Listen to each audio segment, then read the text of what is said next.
Globus ప్రచారం, అందుకే fake Jagan పేరు పెట్టి జియో చూపించండి, ఎక్కడ ఆరోగ్యశ్రీ చేస్తున్నాను, షోమియో జీ.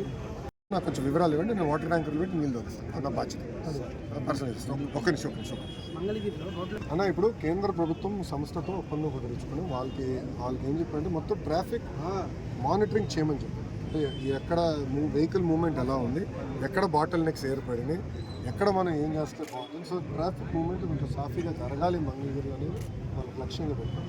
దానికి కేంద్ర ప్రభుత్వ సంస్థతో ఒప్పందం కుదుర్చుకుని మున్సిపల్ కమిషనర్ గారు వాళ్ళు కూర్చుని అది ఎట్లా టేకప్ చేయాలో వీళ్ళు టేకప్ అభివృద్ధి స్టార్ట్ అయింది.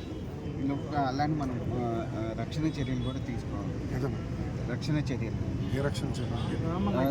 ట్రాఫిక్ కానీ పోలీసింగ్ విజిబుల్గా ఉండాలి, పోలీసింగ్ విజిబుల్గా ఉండాలి, పోలీసు ఇన్విజిబుల్గా ఉండాలి.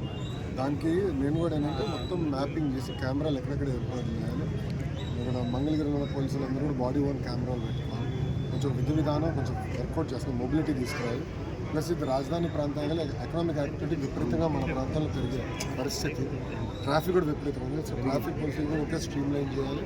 మళ్ళీ విఐపీ మూవ్మెంట్ ఉండేగాల పోలీసు అధికారులంతా బందోబస్తుకి వెళ్ళకుండా రెండు విడగొట్టండి. నాకని నేను ఆల్రెడీ డీజీ గారితో మాట చేసేది అనేది లక్ష్యంగా పెట్టుకున్నాం. ఆటోమేటిక్గా మనం ఇంప్రూవ్ చేస్తే ప్రాబ్లం కావాల్సిన ఇష్యూ నేను సెటిల్ చేస్తాను. రాష్ట్ర వ్యాప్తంగా ఏంటంటే ఆల్రెడీ కొంతమంది ఎయిడెడ్లో ఉన్నారు, కొంతమంది నాన్ ఎయిడెడ్ ఉన్నారు. అంతా గందరగోళం అయింది. ఇప్పుడు ఇదంతా లీగల్ లిటిగేషన్లోకి వెళ్ళిపోయింది. మంత్రిగా నేను నిర్ణయం తీసుకోవాలన్నా కూడా ఇది మొత్తం లీగల్ లిటిగేషన్లోకి వెళ్ళింది. నేను కూల్గా బయటకు తీసుకురావాల్సిన బాధ్యత నాకు. నేనే పోరాడే కదా అప్పుడు అనంతపూర్కి వెళ్ళి ఏదైనా వ్యవస్థని మీరు చేస్తాం కరెక్ట్ కాదు, పోరాడిన వ్యక్తి నేనే కదా. ఐడియా అన్ని స్పెషాలిటీస్ ఓపెన్ చేయాలంటే నీళ్ళు లేకపోతే మెట్ట చేస్తున్నాం, చేయలేము కదా. అట్లా ఆల్రెడీ వర్క్ స్టార్ట్ చేస్తాం. నీరు అందిస్తున్నాం. తప్పనిసరిగా అందరు గర్వపడే విధంగా గేమ్స్ని అభివృద్ధి చేసుకోవచ్చు. అది కూడా చేయకూడదు. మేము కావాలని ఫేక్ ప్రచారం చేస్తూ ఉంటాం. అది వాళ్ళకి అలవాటు.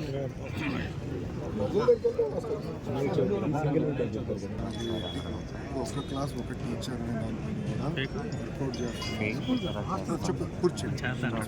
మున్సిపల్ స్కూల్లో కూడా విద్యార్థులు ఎక్కువ మంది ఉన్నారు. నాకు అందరూ వచ్చారు. వర్క్ అడ్జస్ట్మెంట్లో అది కూడా సెట్ చేస్తాం. ఇంకా హాస్టల్ సైడ్ ఇంకా వస్తాం. ప్రభుత్వ అధికారులు కూడా సింగిల్ లిస్టు ఆ విధానం నేను ఆల్రెడీ డీజీ గారితో డిస్కస్ చేశాను. అదేవిధంగా చీఫ్ మినిస్టర్ ముఖ్యమంత్రి గారు ఆఫీస్లో కూడా చర్చించాను. సింగిల్ విండో పెట్టాలని అది కూడా స్ట్రీమ్ సిస్టమేటిక్గా. ఇప్పుడు గత ప్రభుత్వంలో పనిచేశారు కనుక ఓవర్ నైట్ అందరూ మార్చేస్తారు. విద్యాశాఖ, education secretary, school education secretary, commissioner కొత్త, board of intermediate education madam, అందరు కొత్త. లేదంటే సిస్టమ్ వెళ్ళి దారిలో పెట్టిన టైం పడుతుంది. గతంలో కొన్ని నిర్ణయాలు తీసుకున్నారు ప్రభుత్వం.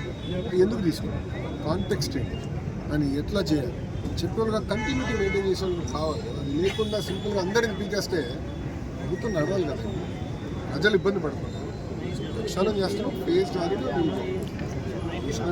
చాలా వరకు అయితే కలెక్టర్ సిస్టమ్ అయితే డిఎస్పీ దాదాపు 80% అయిపోయింది. సీనియర్ ఎస్ఎల్ మొత్తం పాఠశాలలో అందించే బాధ్యత విద్యాశాఖ మంత్రిగా నేను తీసుకుంటా. నేను మా అధికారులు ఒకటి చెప్పిన, ఆంధ్ర రాష్ట్రంలో